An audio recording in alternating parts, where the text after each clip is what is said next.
Due semplici parole, ma le più terribili che si possano immaginare. Sei morto.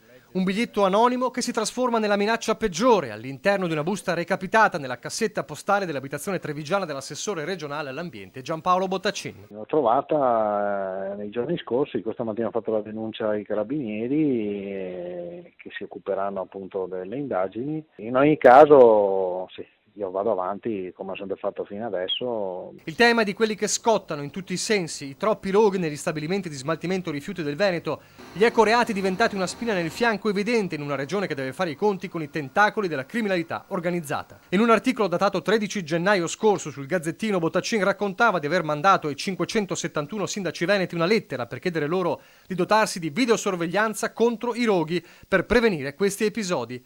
E proprio una copia dell'articolo si trovava nella busta con le minacce di morte. Messaggio chiarissimo. Su quella iniziativa, come su tutte le altre, noi comunque continuiamo ad andare avanti senza alcun dubbio.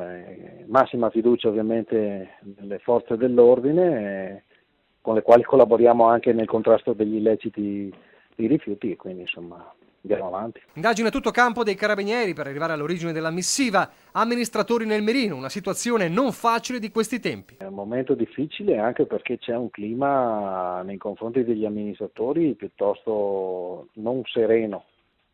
Sembra che qualcuno ha nel suo immaginario che gli amministratori siano mezzi delinquenti, invece forse gli amministratori, o almeno la gran parte di essi non lo sono, ma stanno dalla parte dei cittadini onesti. Ma Bottaccin ribadisce quello che già aveva scritto sul suo profilo Facebook come primo commento alla vicenda. Si va avanti senza se e senza ma. Siamo stati eletti per questo e noi continuiamo ad andare avanti. A volte è difficile, però insomma io credo che sia nostro dovere, quindi continuiamo nella nostra strada.